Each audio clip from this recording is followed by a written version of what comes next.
And a good afternoon, everyone. Welcome to Issues and Attitudes. My name is Jeff Owens, Director at WEIU. My co-host is Corbin Cox. Welcome, Corbin. Hello. And today we have a brand new guest for everybody. His name is John Blue. He is EIU's Executive Director and Senior Diversity and Inclusion Officer. Welcome, John. Thank you so much. Appreciate you coming in on this Monday and talking to us a little bit about what's happening in your office. But I guess first of all, let's just talk a little bit about, you started the job in January. How's things going so far? Everything's been going pretty well. This semester started January 8th, and been meeting a lot of people. So my time here, my 3 months going on 4 months here at Eastern, I've just been meeting with a lot of chairs of different departments, different faculty, a lot of various students, student groups, so on and so forth. Okay. So I guess the next when you start, because this is a brand new position and job Correct. here at EIU. So when you start like a brand new position / job, I guess what do you do?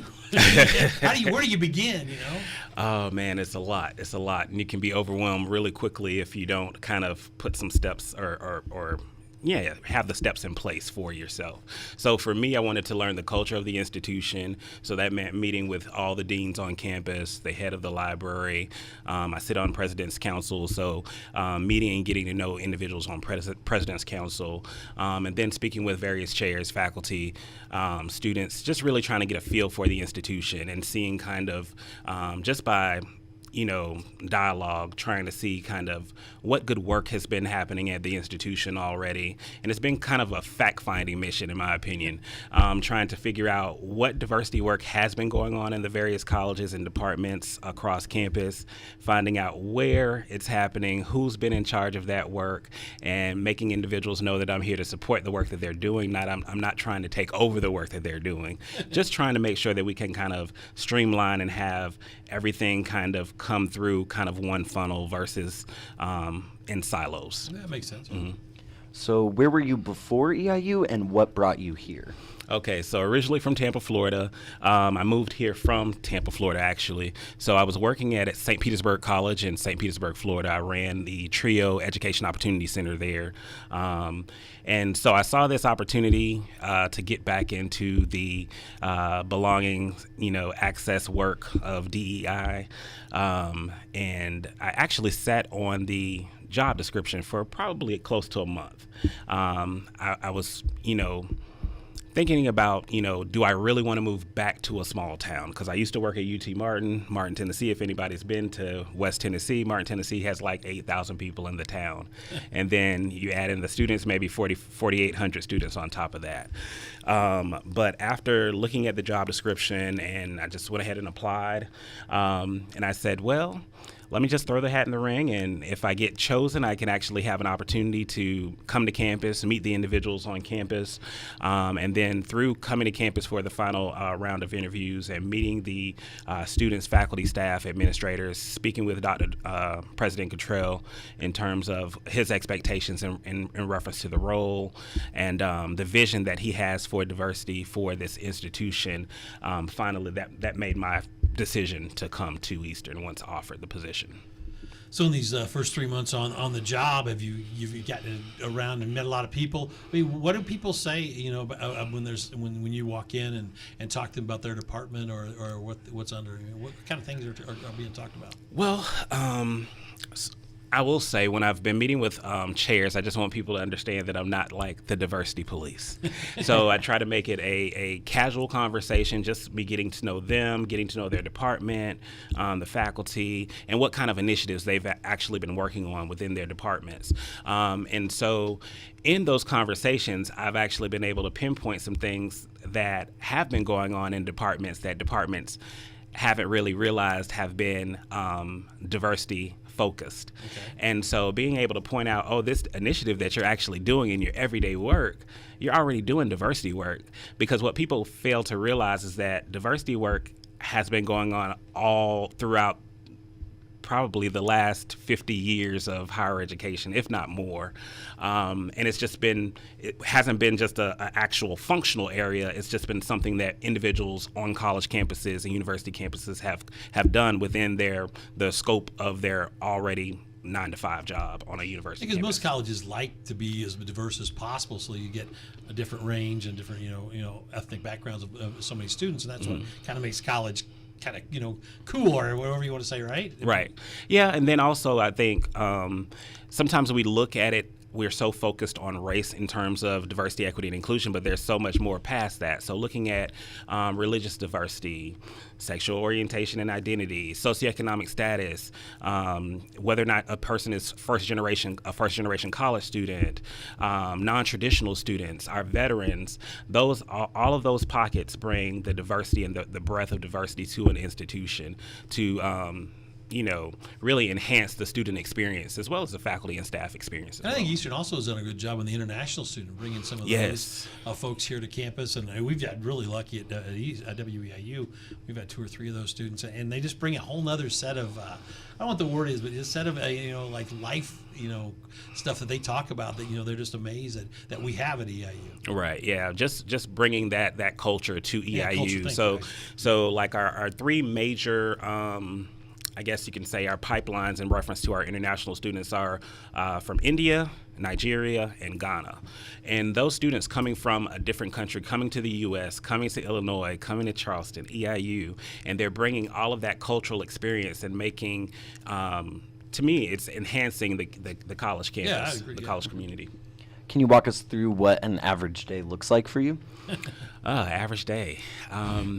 Or are there no average days? Kind of no average days. It just really depends. I could be in meetings all day. Some days here and there, I may have a free day where I can actually work on other things that are more long range and think about, such as the Belonging, Access, and Equity Council that will be rolling out in the fall of 2024. So what will that be? Just go ahead. So that council is going to be a university-wide council. We will have 17 people total on that council, including myself as a chair.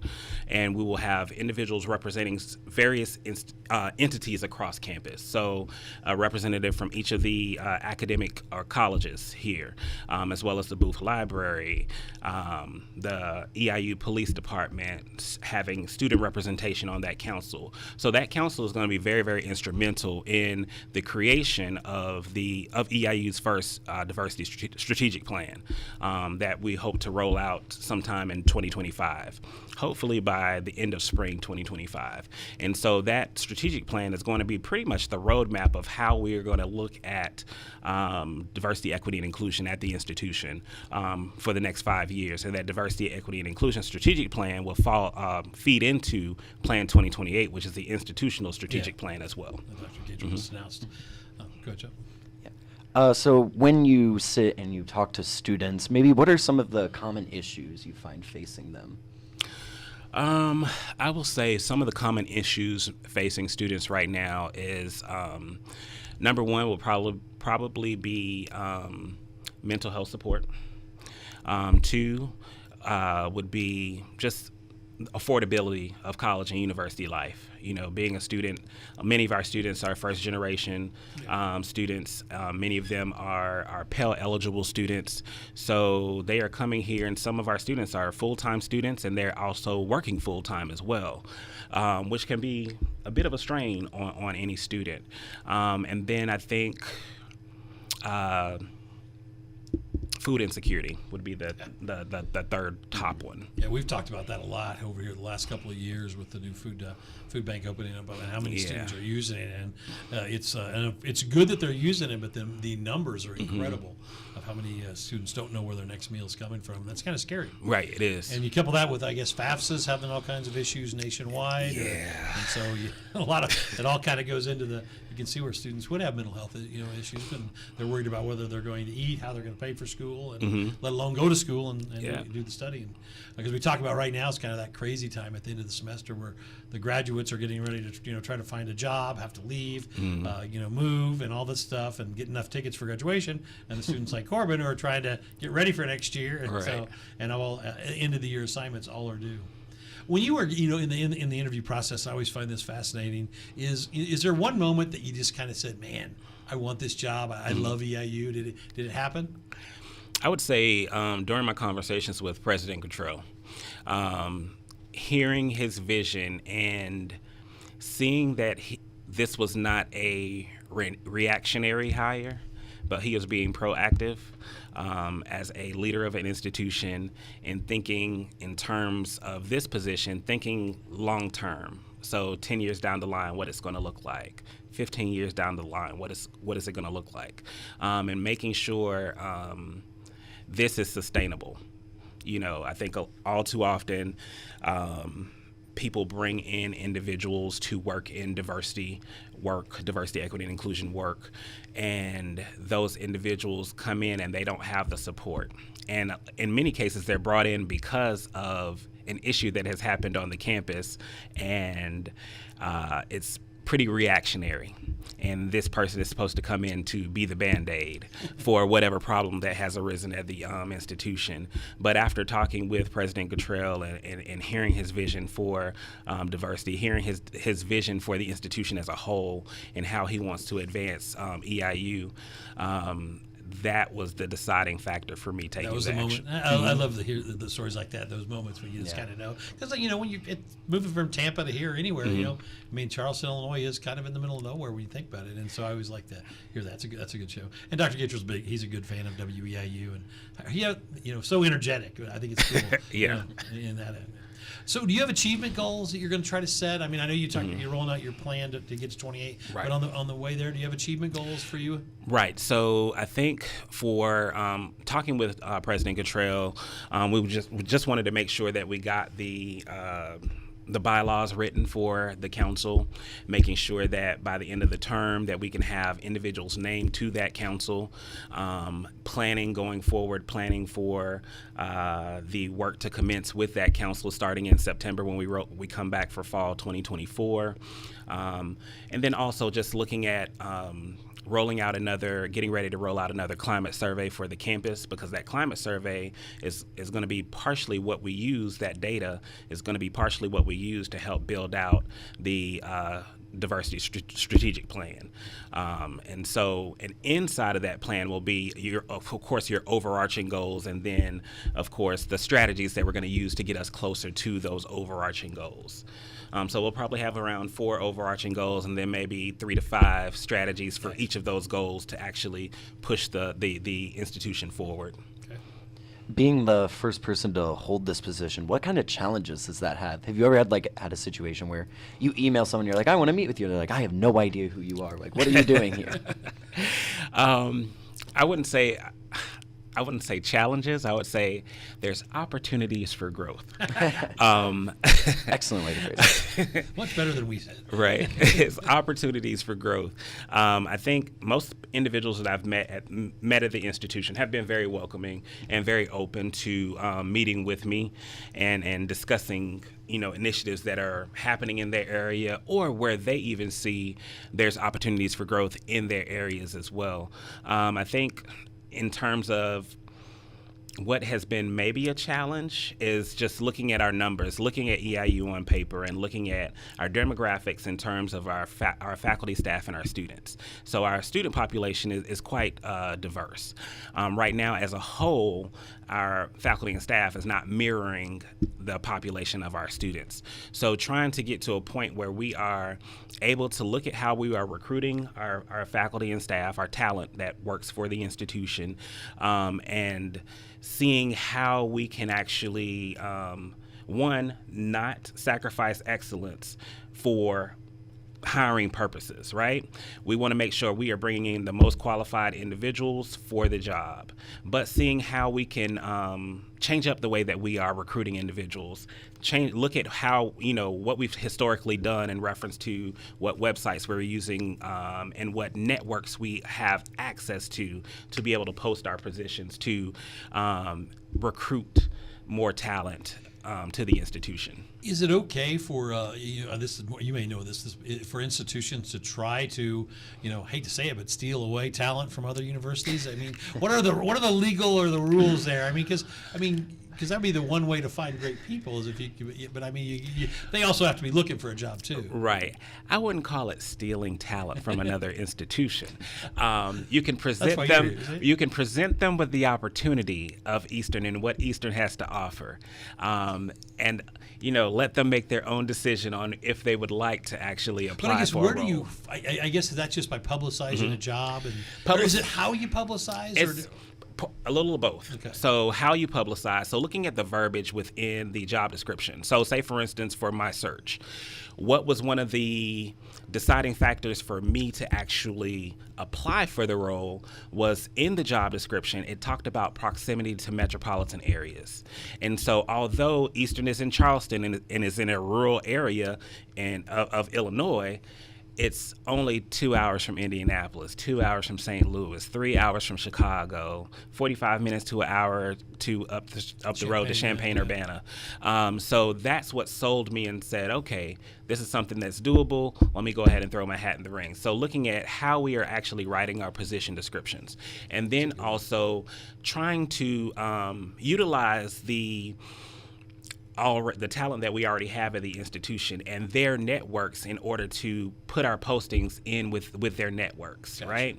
And that's how I think we can actually go about recruitment a little bit better. That's a good idea. I like that. In a different way.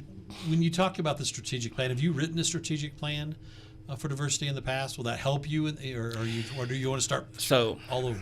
So I have not been the spearhead of Okay. writing a diversity plan up front, but I've been on teams that have written strategic plans throughout my career. So that experience definitely will help me with this. Okay. Mm-hmm. What do you think your best leadership skills are as you spearhead this forward?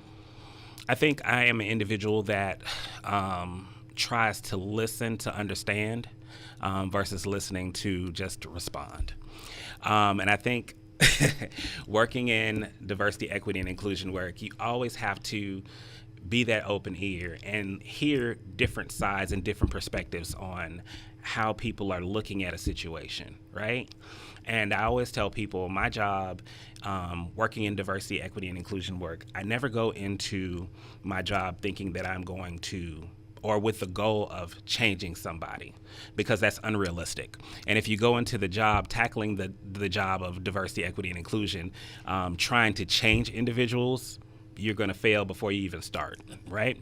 So I look at it as going in, listening to individuals, hearing what they have to say, and I'm just trying to get people to see things from a different perspective, look outside of themselves and their lived experiences and try to put themselves in somebody else's shoes to see what life would be like in those shoes. How do you, conflict management, when you handle conflict, what's kind of the John Blue method to solve that? So conflict management. Because we all have to deal with it. We all have to deal with it. You may not want to deal with it, but it's going to come, especially when you're dealing with people, because a lot of times you're managing personalities, right? Yep.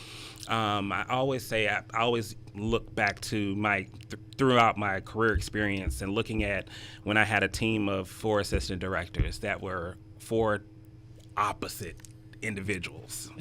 But hearing out the different parties, right? Yep.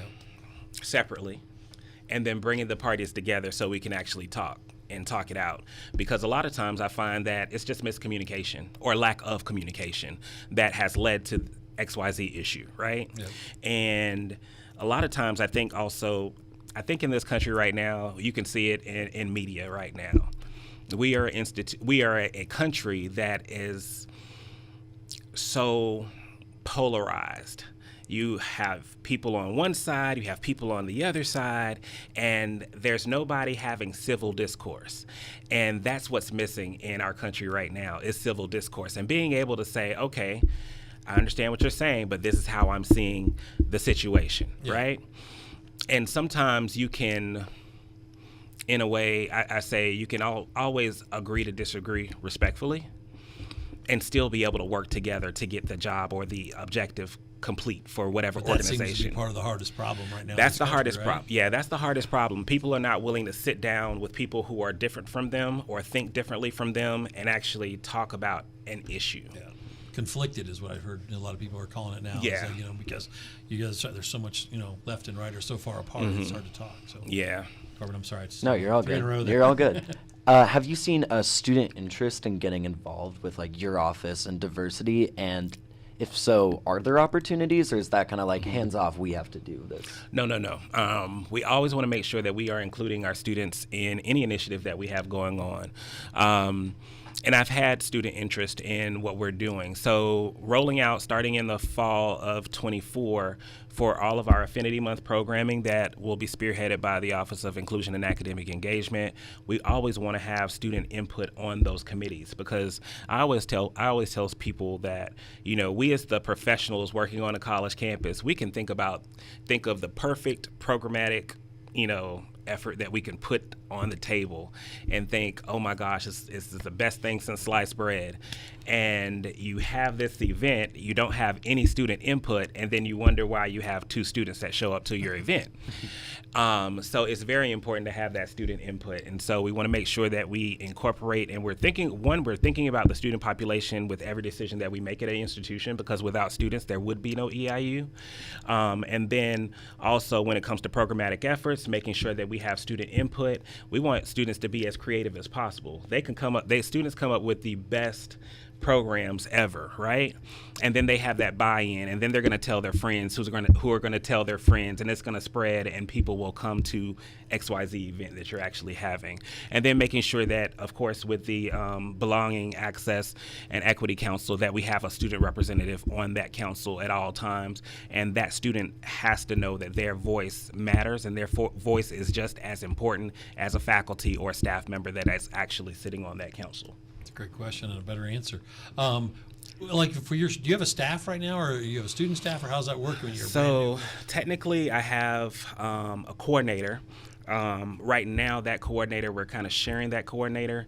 But starting July 1, I'm supposed to have I'll have a coordinator in the office as well as a graduate assistant. Yeah. Social media and media, you touched on it just a minute ago. They're changing. The evolution is changing right now, right before our eyes, almost daily. Will you use social media and regular media to kind of get the message out to not just the Eastern world, but the community as well? Yes, definitely using social media. My new graduate assistant, he'll intern actually with me this summer, and then he'll come on as the full graduate assistant for the fall. Luis Panagua, he's actually the one that actually started the Instagram account for the office that we have. And then I look forward to probably adding on some other options in terms of social media. So looking at, probably Snapchat. You have to meet the students where they are, right? And so looking at Snapchat, looking at Instagram, and any other social media that pops up. I don't know what's going to happen with TikTok in the near future, but we'll see. Yeah, that's true. And no offense, Corbin, the students are always on some kind of media. I'm not right? on TikTok, actually, believe it or not. You're on some type of social media, though, I bet today. That's true. Right? Do you have mentors that you really looked up to that have got you here so far, John? Yes. So I actually just talked to one yesterday, Dr. Cynthia Polk Johnson. She's the Vice President of Student Affairs at Tennessee Tech University. So I met her when I was working at Bethune-Cookman University in Daytona Beach, Florida. And she literally didn't stay long at that particular role. When I came in, she was there for a couple of months, and she took off to another role at another institution. But her words always stick to me. It really stuck in my head. I remember specifically one instance when I was at the institution there, and I told her, I said, I really don't want to go to lunch with this group. And, I hate playing politics. And she said, well, John, you have to figure out, do you want to sit on the sideline while the politics are being played in your face, or do you want to go ahead and play the game of politics and get the initiatives and things that you need to get done completed? She said, either way, the politics are going to be played, whether or not you're in the game or out of the game. Exactly. Like so that. She's one of my big supporters, and definitely a mentor to me. So you could have worked at Daytona Beach, and you can't, or you worked at Daytona Beach. That's got to be a tough place to be able to stay focused, right? The next steps. I mean, you know, you're gonna have you do over the summer. You're gonna have events, or you're just kind of gearing up for the council in the fall. Over the summer, I think it's just going to be planning for the fall. So, of course, gearing up for the council to start in September, as soon as like right after Labor Day, and then also looking at planning out our Affinity Month celebration. So Latino Heritage Month, which is September 15th to October 15th, and then assisting with the GSD on campus and seeing if they're going to do any programming or help them with programming for LGBTQ plus History Month, and then also our Native American Heritage Month in November. And then, of course, in the fall, because I want to get to a point where we have committees put together for these Affinity Month celebrations well in advance, where we can actually plan 6 months out, so that when the fall hits in the future, it's my vision, is that when the fall hits, we have at least all of our major programmatic efforts where when freshmen hit the campus, we can say, here's this flyer or pamphlet with all of the events that all of our major diversity, equity, and inclusion events for the campus for fall of 2024. Corbin, we have a couple minutes left here with John Blue. Can you highlight one accomplishment or thing you're proud of so far in your time on campus? Issues and attitudes today. Obviously. There we go. Yes, being on the radio show definitely is a highlight. But I would say definitely meeting the student groups. The student groups that I have met and sat in their general body meetings, seeing the work that they're actually doing. So going around and meeting the Black Student Union, our Latin American Student Association, or Latin American Student Organization, LASO, MISO, our mixed identity student organization on campus that's doing great work. And just being able to partner with students and faculty that's working heavily with our students to bring to life their programmatic efforts. Any other questions, Corbin? I think I've got all mine done. All right. So we always ask, try to finish with some unrelated questions. Okay. Your favorite professor, not anybody you worked with, but like in class when you were in college. Oh, wow. Is that a favorite professor? Oh, wow. I do have a favorite professor, but it's been so long. I see her face. I do. She taught some form of development class, because I was a bioeducation major, and she literally was the actual professor that really taught us how to write, because we had to do article reviews for every class period, and we met Monday, Wednesday, Friday. Does John Blue have a hobby? Traveling and going to football games. Love football. All right. Favorite place to eat so far in Charleston? I guess Los Petrillos. Kids like that one too. Current book you're reading? Current book. Assuming you read books, but I do read books, but I am waiting on 2 books right now that are coming from Barnes & Nobles, and one has to do with DEI. Another one is kind of like science fiction. Well, we're about out of time. Okay. It was great meeting you. Wish you nothing but best of luck in the new job. That's John Blue, EIU's Executive Director and Senior Diversity and Inclusion Officer here at EIU. Thanks, John. Thank you so much. We are WEIU.